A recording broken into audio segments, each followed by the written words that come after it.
Paul, good to see you. First and foremost, just your thoughts reflecting on the match last weekend against Welling. Yeah, I think the overriding thing was the 3 points. Thought first half, thought we were very good, very dominant, a little bit wasteful in the final third with our decision making. Thought we had ample opportunity to go and score the second and third goal. And what I mean by that, obviously their goalkeeper wasn't tested enough, but our final pass, our final delivery when we got into good areas wasn't great. For the second half, we started slow. Welling started better. They scored. Ultimately, we bounced back from that disappointment, got a couple of goals a bit later on. In the end, it was a comfortable 3-1 victory. And the unbeaten run at home continues. For you right now, how pleasing is that? I honestly don't think about it. I mean, if you win at home, or you still get 3 points wherever you win. It's good. It's good. It means we're doing something right at home. It all coincides with having a tremendous fan base as well, which is a huge advantage. Can also be a disadvantage as well because other teams are going to come and enjoy it as well, and raise their game because they're playing in front of a good fan base. So, listen, it's great. It's brilliant, and long may it continue, hopefully. But 3 points is 3 points, whether you're playing on the moon or at Plainmoor. So. Or at St Albans away on the weekend. Or at St Albans away on the weekend, true. What are your thoughts out of that one, Paul? Well, listen, they've got really good players. They've got a new manager who's gone in now. I'm not sure how long Ian's been in there, not tremendously long.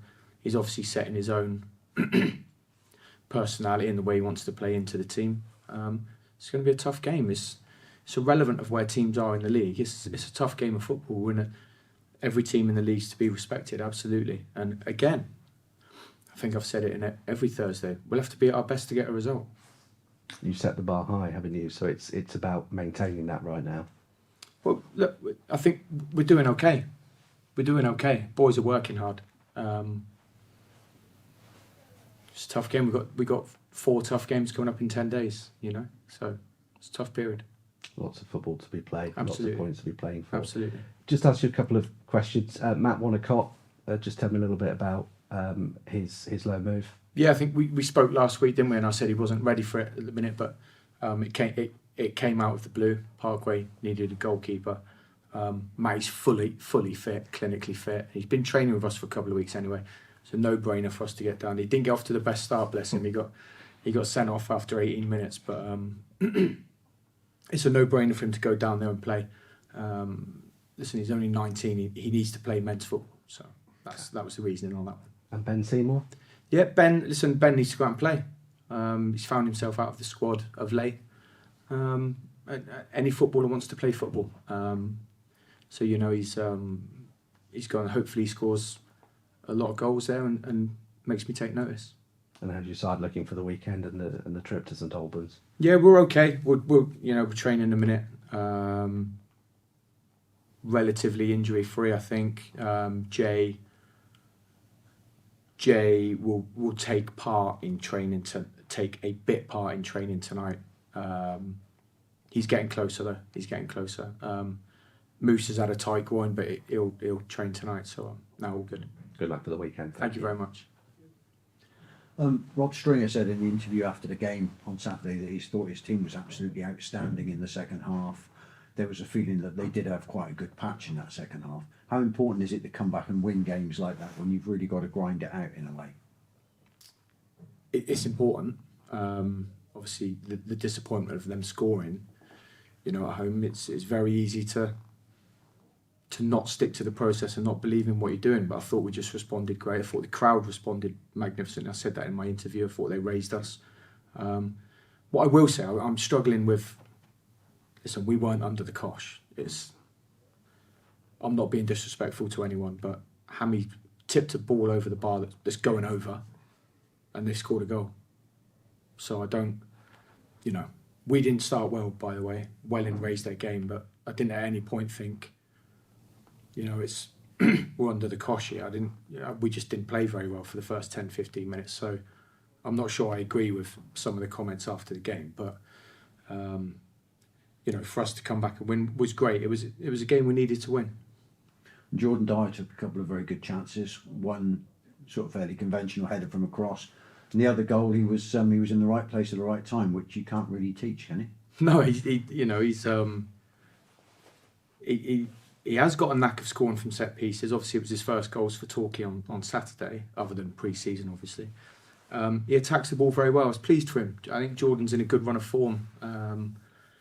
When he got injured at the start of the season in the last minute away at Farnborough, and I think he missed 7 or 8 games. It's a big loss. Jordan Dyer's a good centre-back at this level. He's a top centre-back, Great character, trains hard. I was really pleased for him. Good stuff. And 4 of your next 5 games away from home. Yeah. Do you coach, do you train any differently? I know you've said, the atmosphere is different playing here, obviously. Yeah. And teams will raise their game against you here. Yeah. It's different away from home. Do you coach and train any differently? I don't coach and we don't train differently. I think without any of my influence, your mindset is always different away from home, whatever happens. You've got to get there first off. Your eating changes. You wake up maybe a bit earlier. We'll go on the day to St Albans. Maybe you wake up earlier. It is different. Your routine's different. I always loved a routine before my games. Your mentality will always be different. It's that old adage, isn't it? Take a point away from home. Whereas in your home games, you don't really want a point, do you?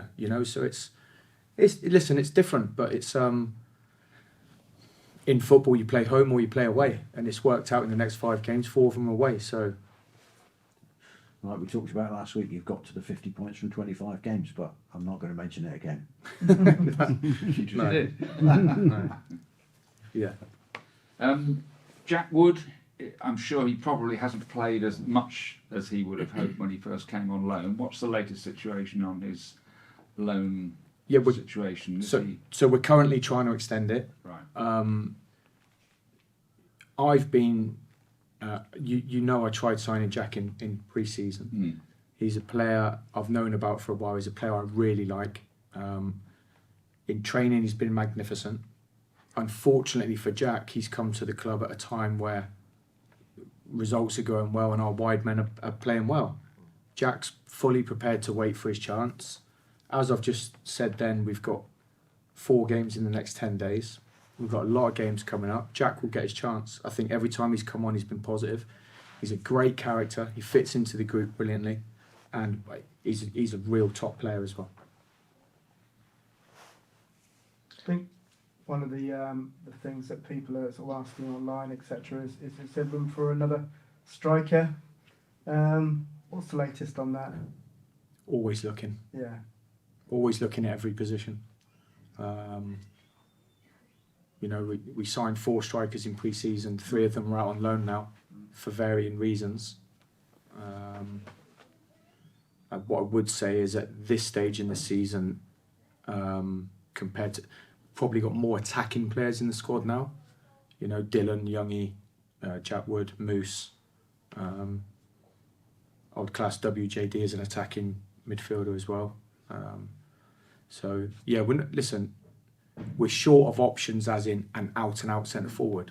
In answer to your question, we're always looking. So, but everyone in the land wants one. They're not easy to get.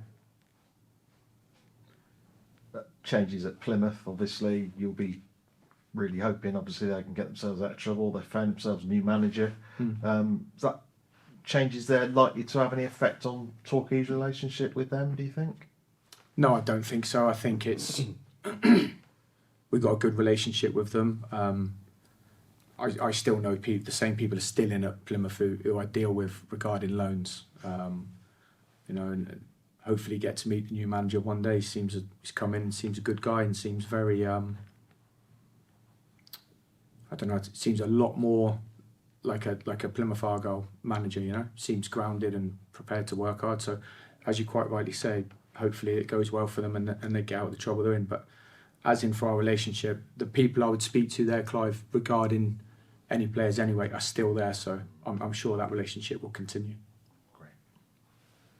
We've often talked, haven't we, over the last few weeks and months about, and you've stressed time and time again. You're probably fed up saying About what? Sorry. About Stress. work. No, about work in progress. Stress. Work in progress, and we're still not where we want to be. Yeah. Is there a particular areas of the team and in the play which covers that territory? And I think we probably have an idea of which it is. But I think I'd like, you know, and I won't stop saying that.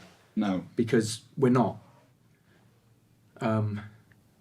We're quite young and we're still new, so we're not.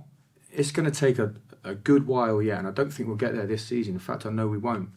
To be where I would love us to be. I think we can control games better.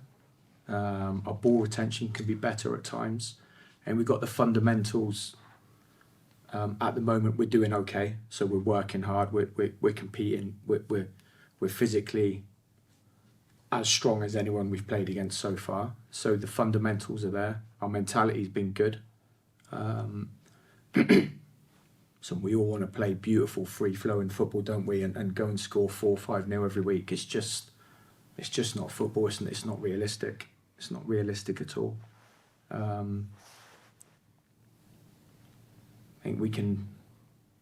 I think not seeing out a game better. I think we can manage possession better. We give the ball away a little bit too easily at times, but that's going to come with what I've just said, with younger players and with new players. It's going to come.